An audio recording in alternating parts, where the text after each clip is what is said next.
Hello everyone, this is Iqbal. देखिए, आज इस वीडियो में हम ऑर्गेनाइजेशन के कैरेक्टरिस्टिक्स की बात करेंगे। इसको हमने पब्लिक एडमिनिस्ट्रेशन की बुक से लिया है। तो आइए शुरू करते हैं। वीडियो में हमने ऑर्गेनाइजेशन के मीनिंग और डेफिनेशन की बात की थी, तो वो वीडियो का लिंक इस वीडियो के डिस्क्रिप्शन में आप वहाँ से अगर देखना चाहे तो देख सकते हैं। तो आइए शुरू करते हैं। देखिए, जो कैरेक्टरिस्टिक्स है ऑर्गेनाइजेशन की, ये निकोलस हेनरी ने समराइज किया है। तो इसको देखते हैं। अब निकोलस हेनरी जो है एक एडमिनिस्ट्रेटिव थिंकर थे। ये कहते हैं कि जो ऑर्गेनाइजेशन होता है या होते हैं, जितने भी ऑर्गेनाइजेशन या संगठन होते हैं, तो उनके भी उनका जो कैरेक्टरिस्टिक्स है, ये इस तरीके से इन्होंने समराइज किया। इसको देखते हैं। They are purposeful complex human collectivities. अब देखिए, पर्पसफुल कोई भी ऑर्गेनाइजेशन है, जैसे सपोज कीजिए रेलवे, इंडियन रेलवे की बात करें तो उसका एक अपना पर्पस है ना।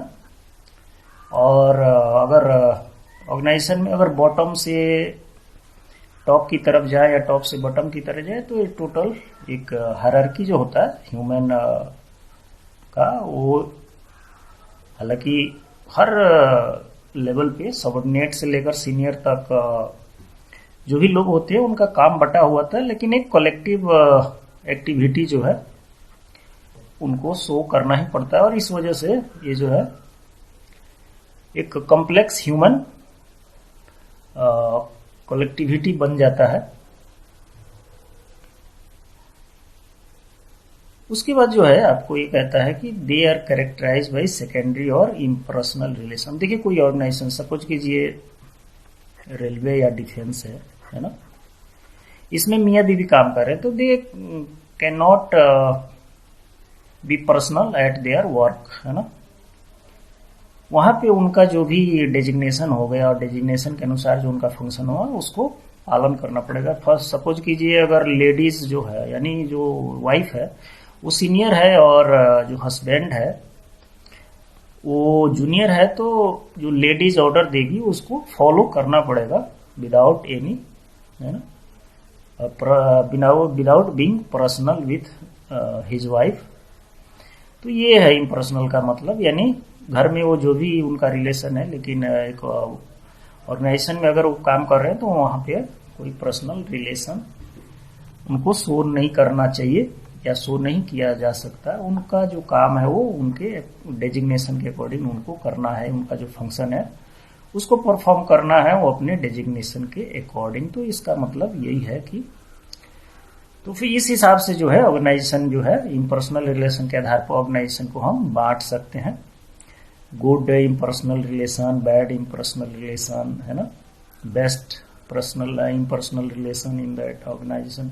सपोज कीजिए कोई सबऑर्डिनेट है और कोई सीनियर है, तो इनके बीच में कैसा संबंध है ना, विद इन ऑर्गेनाइजेशन। इस आधार पे भी ऑर्गेनाइजेशन को कैरेक्टराइज किया जाता है। उसके बाद कहता है कि they specialise in limited goal. They have specialise in limited goal. अब देखिए, इंडियन पोस्ट है ना, तो उसका एक अपना स्पेशलाइज्ड और लिमिटेड गोल है कि वो उसको क्या करना है और क्या नहीं करना है ना। तो ये आप ऐसे समझ सकते हैं। जब डिफेंस है तो डिफेंस का भी अपना एक पर्पस है या गोल है, उसके अकॉर्डिंग उसको काम करना होता है। उसके बाद कहता है कि they are characterize by sustained cooperative activity. अब देखिए, कोई ऑर्गेनाइजेशन है तो उसमें क्या होता है कि इस बात का भी ध्यान रखा जाता है कि जो कोऑपरेटिव एक्टिविटी है वो सस्टेनेबल होना चाहिए, न कि बाद में वो कोऑपरेशन जो है खत्म होने लगे। तो इस वजह से क्या होगा, ऑर्गेनाइजेशन की प्रोडक्टिविटी और इफिशियंसी घट जाएगी और जो ऑर्गेनाइजेशन है वो घाटे में जा सकता है। वो सर्विस या प्रोडक्ट अगर बनाता है तो वो नहीं हो पाएगा, है ना। तो ये कहने का मतलब है कि जो कोऑपरेटिव एक्टिविटी है वो सस्टेनेबल होना चाहिए। अगर सस्टेनेबल होगा तो अच्छा माना जाएगा, है ना। अगर सस्टेनेबल नहीं होगा तो वो ऑर्गेनाइजेशन के लिए भी बुरा है और उस ऑर्गेनाइजेशन के ऑनर के लिए भी बुरा है। तो इस आधार पे भी ये डिफाइन किया जाता है कि सस्टेनेबल कोऑपरेशन है या नहीं है ना, ड्यूरेबल कोऑपरेशन है या नहीं है। इस आधार पे भी ऑर्गेनाइजेशन को कैरेक्टराइज किया जाता है। अगला देखते हैं।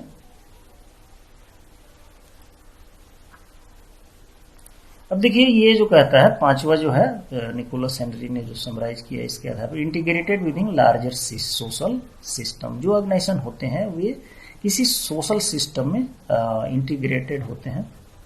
अब देखिए इसकी बात करें, अगर सपोज कीजिए कोई यूनिवर्सिटी की बात करें तो वो भी एक सोशल सिस्टम में इंटीग्रेटेड है ना। जो लोग हैं वो कहीं ना कहीं सोसाइटी से, उस यूनिवर्सिटी से सोसाइटी जुड़ा हुआ है और सोसाइटी से यूनिवर्सिटी जुड़ी हुई है। तो कहने का मतलब है कि इस आधार पे ये इंटीग्रेशन होता है, यानी सर्विस या प्रोडक्ट ये देते हैं और इस फिर जो यूनिवर्सिटी है उसमें जो लोग काम कर रहे हैं वो सोसाइटी से ही जाके काम कर रहे हैं, है ना। जो स्टूडेंट है वो कहीं ना कहीं किसी सोसाइटी से बिलोंग करते हैं। तो कहने का मतलब है कि ये इंटीग्रेटेड होता है किसी सोशल सिस्टम में, जो कि लार्जर होता है मोस्टली।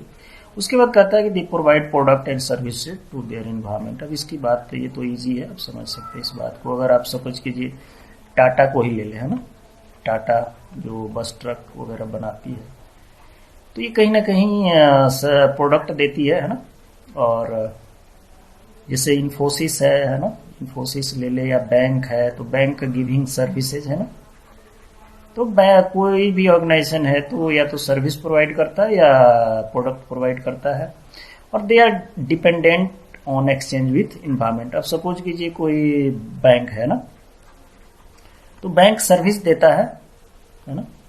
और प्रोडक्ट की बात करें तो एज ए मनी प्रोडक्ट भी देता है। तो उस आधार पे क्या है कि अब देखिए लेन देन है ना, एक्सचेंजमेंट है सोसाइटी के साथ या इन्वायरमेंट के साथ, है ना। इन्वायरमेंट एक ब्रॉड टर्म हो जाता है, इसलिए इसको यूज किया गया है यहाँ पे।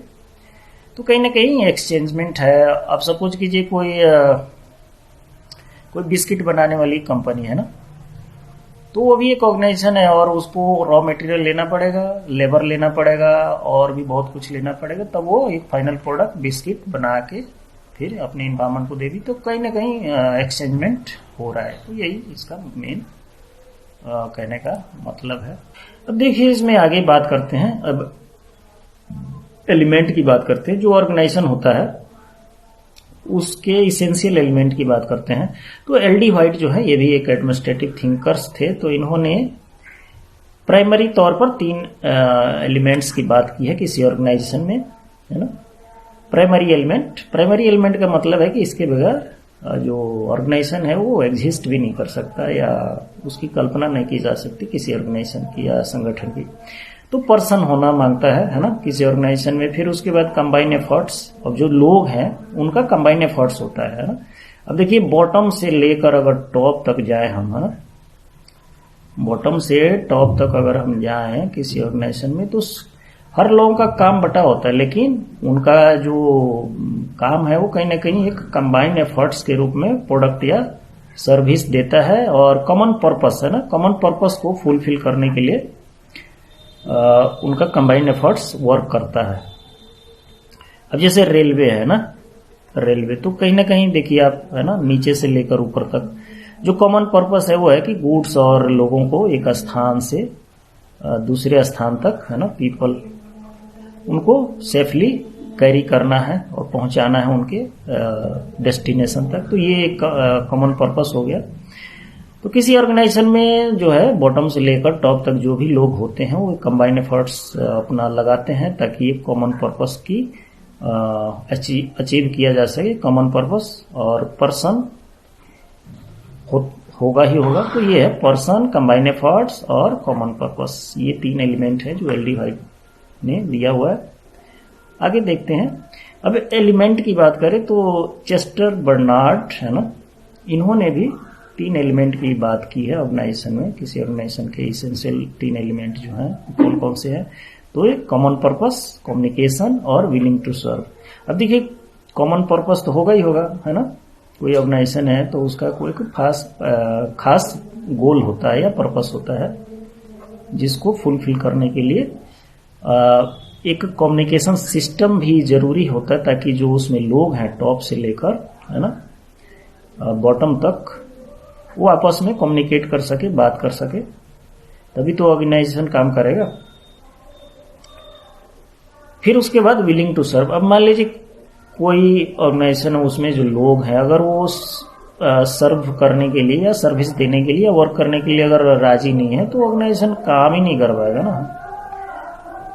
तो ये है ना, तो उनका राजी होना यानी they are willing to serve. मान लीजिए कोई ऑर्गेनाइजेशन होता है, सपोज कीजिए पहले आपने सुना होगा कि किसी फैक्ट्री के जो लोग होते हैं वो स्ट्राइक कर देते थे अपनी मांग के लिए, तो काम बंद हो जाता है, यानी फैक्ट्री में ताले लग जाते थे, है ना।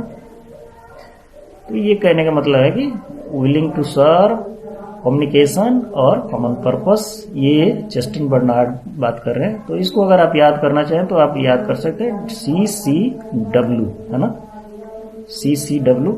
अच्छा, चेस्टर बर्नार्ड जो है तो इनका C से चेस्टर भी नाम आ रहा है, तो आप ऐसे याद कर सकते हैं। CCW जो ये एलिमेंट है ये चेस्टर बर्नार्ड ने दिया है, C से कॉमन पर्पस, C से कम्युनिकेशन और C से ऑल्सो चेस्टर बर्नार्ड, तो ऐसे याद हो जाएगा। देखिए हमने एलिमेंट ऑफ एन ऑर्गेनाइजेशन की बात कर ली, जिसमें LD व्हाइट के देख लिए हमने,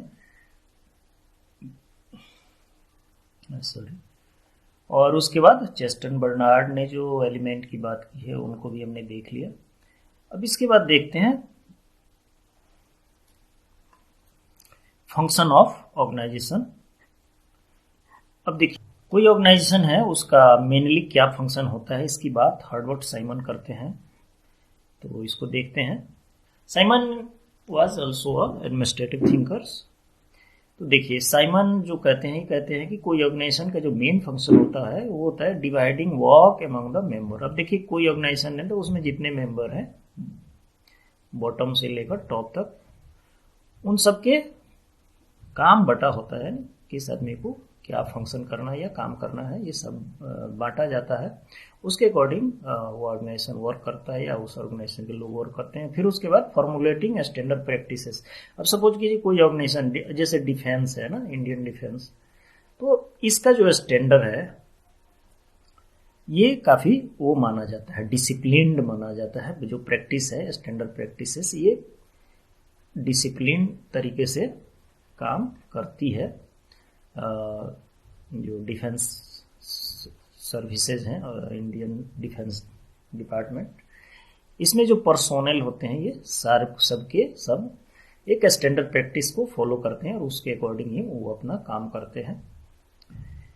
उसी तरह हर ऑर्गेनाइजेशन में अपना एक स्टैंडर्ड सेट किया जाता है, उस स्टैंडर्ड के अकॉर्डिंग ही वो अपनी प्रैक्टिस या वर्क को डेली बेसिस पे कर रहे होते हैं, जो भी उनका वर्किंग आवर होता है। उसके बाद कहता है प्रोवाइडिंग अ कम्युनिकेशन सिस्टम। अब देखिए कोई ऑर्गेनाइजेशन है तो उसमें नीचे से लेकर ऊपर तक, है ना, कहने का मतलब है बॉटम से लेकर टॉप तक या टॉप से लेकर बॉटम तक या हॉरिजॉन्टल में या वर्टिकल में जो भी कम्युनिकेशन होता है उसके लिए कम्युनिकेशन सिस्टम प्रोवाइड कराया जाता है ताकि वो आपस में बात कर सकें। आज के टाइम में तो जैसे ईमेल हो गया, है ना, स्काइप हो गया, तो इसके थ्रू भी फटाफट से बातें होती रहती हैं किसी ऑर्गेनाइजेशन में। तो वर्चुअल मोड में भी आजकल थोड़ा आसान हो गया, वर्चुअल मोड में किसी ऑर्गेनाइजेशन के कम्युनिकेशन को कराना। पहले थोड़ा मुश्किल होता था, एक आपको मैनुअल तरीके से जो है इंफॉर्मेशन या कम्युनिकेशन को चलाया जाता था, तो उसमें हमेशा एक आदमी की ज़रूरत पड़ती थी। जो मान लीजिए बॉस का जो डिसीजन है या बॉस के जो ऑर्डर है वो सबऑर्डिनेट तक कैसे पहुंचेगा, वो तो उसके लिए भी कॉन्फ्रेंस होते थे, मीटिंग होता था, तो उसमें वो डिसीजन सबको कन्वे किया जाता था। फिर उसके बाद आता है ट्रांसमिटिंग डिसीजन। अब देखिए कोई ऑर्गेनाइजेशन है तो उसमें जो डिसीजन लेने वाली बॉडी जो होती है ना, वो जो बॉडी होती है, वो जो बॉडी जो भी डिसीजन लेती है उसको सब जो ऑर्गेनाइजेशन के लोग हैं उन तक पहुंचाया जाता है, ट्रांसमिट किया जाता है, ताकि वो उसके अकॉर्डिंग काम करें या काम करने के लिए तैयार हो जाएं। फिर उसके बाद ट्रेनिंग आती है ना। अब सपोज कीजिए TCS है ना, TCS। अब TCS जो है तो ये अपने जो फ्रेशर्स होते हैं या जो इसमें लोग काम कर रहे हैं उनको टाइम टू टाइम ट्रेनिंग दी जाती है। सपोज कीजिए कोई टेक्नोलॉजी अपग्रेडेशन की बात हो रही है, कोई नई टेक्नोलॉजी आई है तो उसके अकॉर्डिंग काम करना है। अब एग्जाम्पल के तौर पर आप ले लीजिए, सपोज कीजिए कि जो पहले मैनुअल काम होता था ना डॉक्यूमेंट्स की या फाइल के थ्रू, आजकल कंप्यूटर के आधार पर, तो जैसे मान लीजिए कोई ऑर्गेनाइजेशन है, अगर पूरा कंप्यूटराइज होने जा रहा है तो उसके जो मेंबर्स हैं उनको ट्रेनिंग देना पड़ेगा कि वो कंप्यूटर कम से कम चला सकें। अब उनको हटा तो नहीं सकते, तो उनको अपग्रेड करना पड़ेगा, उनके स्किल को अपग्रेड करना पड़ेगा। तो ये होता है, जैसी ज़रूरत होती है ऑर्गेनाइजेशन के फंक्शन के हिसाब से वैसी ट्रेनिंग प्रोवाइड कराया जाता है ऑर्गेनाइजेशन के द्वारा। तो होप कि आप ये समझ गए होंगे। अब इसको थोड़ा सा हम समराइज कर लेते हैं, ऐसे देख लेते हैं। देखिए, जो कैरेक्टरिस्टिक्स है ये पर्पसफुल कॉम्प्लेक्स ह्यूमन कलेक्टिव्स है, और ये सेकेंडरी और इम्पर्सनल रिलेशनशिप के आधार पे इसको कैरेक्टराइज किया जाता है। जो ऑर्गेनाइजेशन होता है वो स्पेशलाइज और लिमिटेड गोल होता है, गोल के आधार पे उसको बांटा जाता है। फिर उसमें सस्टेन कोऑपरेटिव एफर्ट्स के आधार पे उसको कैरेक्टराइज किया जाता है। फिर उसके बाद integrated with in larger social system, ये भी एक कैरेक्टरिस्टिक्स है।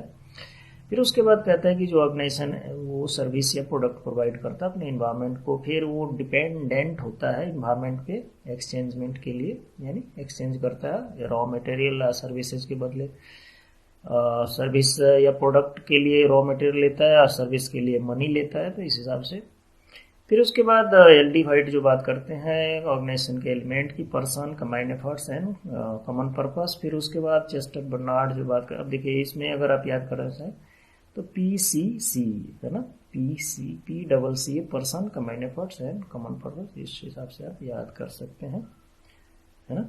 PCC डबल इसमें, और इसमें है अलग, इसमें है CCW, है ना, इस हिसाब से इसको याद कर सकते हैं। ये हो गया आपको फंक्शन की बात हमने की जो सलमान ने दिया था। तो होप कि आपको समझ आ गया होगा। अगली वीडियो में हम ऑर्गेनाइजेशन के डिफरेंट बेसिस की बात करेंगे। तब तक के लिए टेक केयर, गुड बाय।